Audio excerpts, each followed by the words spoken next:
Donc pour faire la ferme sur le module automatique, j'ai pris la ferme et j'ai fait un export en 2D. Il va me falloir différentes cotes pour, euh, la modéliser sur Accord. Donc déjà je vais prendre ici, ce sont ces cotes de largeur. Clac.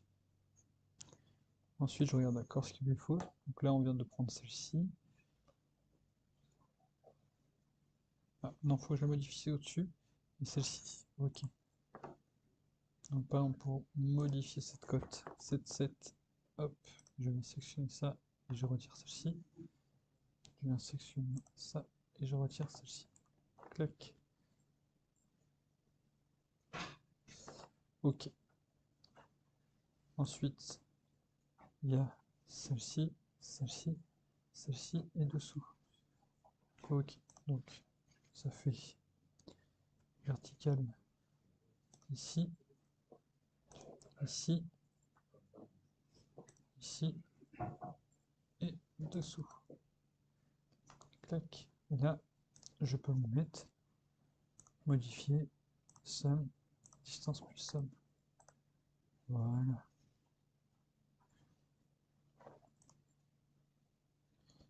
Et ensuite, il me manque le décalage que j'ai ici de 700.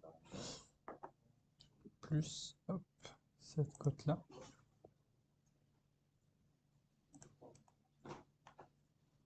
450. Donc 5,98 m, 4,75 m déjà pour les premières.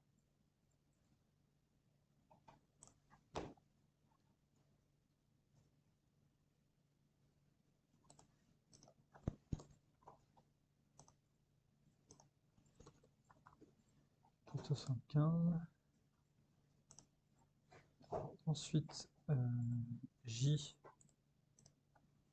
0,6. Ici, c'est 0,7. 0,6, 0,7. Ok. Après, Q et F.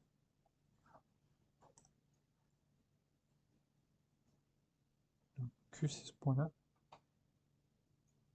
1,99 m et 2,100 m. Q, 1,99 entrée. Et l'autre, c'est 2,1 entrée. Voilà, donc là j'ai à peu près appliqué mes pièces. Maintenant je vais m'occuper de tout ce qui est section. Là je retourne sur mon 3D. Mon 3D. Donc je vais m'occuper d'abord des sections moisées, celle-ci. Donc on est sur du 80-150 en moisé. Donc on est au niveau du clocher, moisé, base 80-150. Ça c'est bon, hop on voit bien qu'il a pris en compte. Ensuite, l'arba, CTRL A X, comme ça permet de voir tout ce qui est la même section, CTRL A X. Donc déblocher CTRL A X, je supprime, ça je l'ai fait, CTRL A X, donc ils ont bien la même section, hein, 100, 230, CTRL A X, hop là, c'est du 100, 230. Arbalétrier, c'est pas moisé, c'est du 100 par 230. Donc ça c'est bon. Je vais virer. Et ensuite, ici, CTRL A X, là je vois bien que tout ça a la même section. Ok, donc là leur section c'est du 80-200.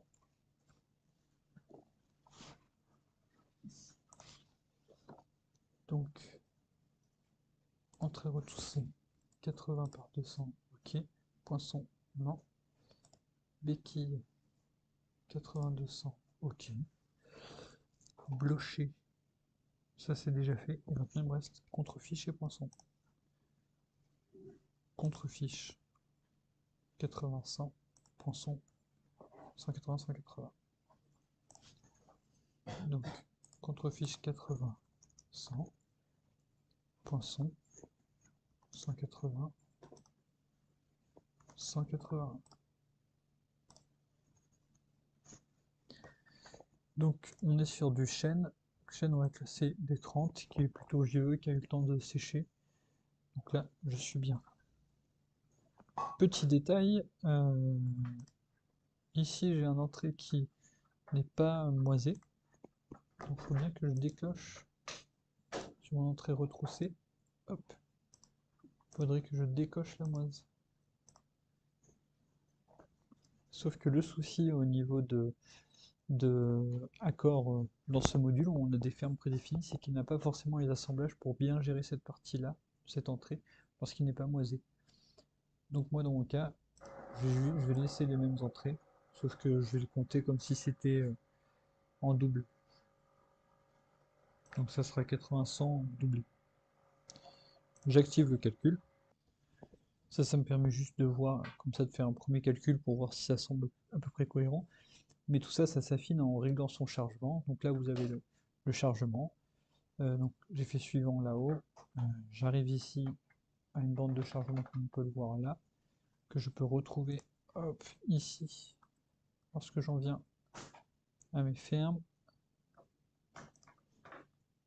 Et ici, je reviens que mon entraxe entre fermes, il est de 3,41 m.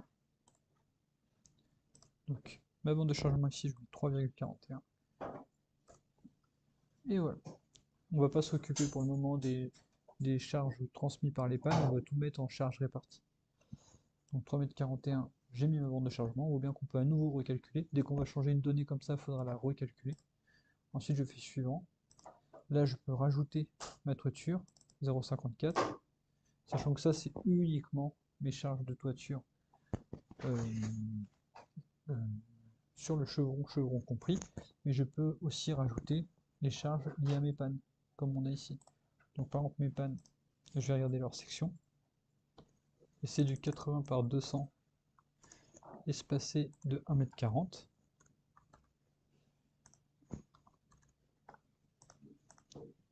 Et là, c'est un module qui permet de faire c'est des fermes prédéfinies, donc qui permet de faire des choses plus simplifiées. Et cette manière de raisonner pour la panne, elle est simplifiée, elle simplifie le calcul, elle simplifie la modélisation.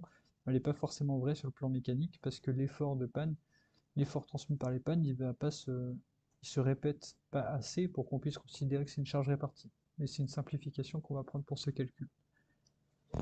Donc j'ai fait tout ça, et ben maintenant, les charges de structure c'est fait. Les charges de neige, on peut laisser en charge automatique, et ça nous a mis sans doute quelque chose de cohérent avec tous les cas de neige. Ça nous a mis quelque chose de cohérent en fonction de ce qu'on a rentré dans les propriétés euh, du chantier au tout début de la création de ce fichier. Voilà. Tout ceci, on est bien en classe 2, il n'y a pas de problème. Classe 2, quand on est dans la charpente. Classe 3, c'est uniquement quand on est à l'intérieur, côté derrière l'isolant, côté intérieur. Et tout ça est bon. Dans les options de l'Eurocode, parfois on doit jouer dans ces options-là. Mais nous, ici, dans notre cas, on ne va pas trop titiller. Sur tout ce qui est prédéfini, on ne va pas trop toucher à tout ça. Et on peut lancer le calcul. Donc là, on a bien le calcul de notre ferme. Donc elle, il n'y a aucun souci. Tout travaille de manière très faible, en fait. Le chargement est très léger dessus. Et on peut ensuite voir le détail de tout ça avec le détail des calculs en pièce par pièce. Donc, ce qui nous intéresse aussi, c'est les assemblages. Par exemple, quel assemblage était prévu en tête de poinçon. On peut les changer. Voilà, celui-ci on voit qu'il passe pas par exemple. Si j'en mets un comme ça, c'est un peu mieux. Et à ce stade-là, on peut tout modifier. Dans ferme prédéfinie, il y a peu de risques de faire des bêtises. Et on peut changer comme ça tous les assemblages. Par exemple, celui-ci, c'est l'assemblage numéro 2. Donc c'est celui qui joue ici, entre l'entrée retroussée et l'arbat. Ici, il est boulonné. Et si on a plus l'habitude d'utiliser le boulon de 16, bah voilà, là je viens de changer, j'ai mis mon boulon de 16, pardon. Et puis voilà, on peut faire ça, on peut même tester avec un seul boulon si ça passe. Et avec un seul boulon, ça passe, donc il n'y a vraiment pas de problème. Et on peut faire ça pour tous les assemblages. Tiens, par exemple, ici, l'assemblage entre le blocher et le poteau ici, le potelet, hop, je change. Et je peux faire pareil, un petit boulon de 16 plutôt. Et puis j'en mets qu'un. Hop, et voilà. Et on peut faire comme ça pour tous les assemblages. Je regarde s'il y avait des assemblages particuliers, mais non. Tiens, 8. Ah, 8, c'est les contrefiches dans le poinçon. Ok, ça me va. Donc voilà, vous pouvez avoir le dessin côté de la ferme ici assez rapidement avec un exemple des assemblages. C'est assez simple, ça à prendre en main. Vous pouvez avoir aussi que par assemblage pour avoir un rendu réaliste. Ici vous avez la ferme en 3D. Et ici vous avez la note de calcul totale de la ferme.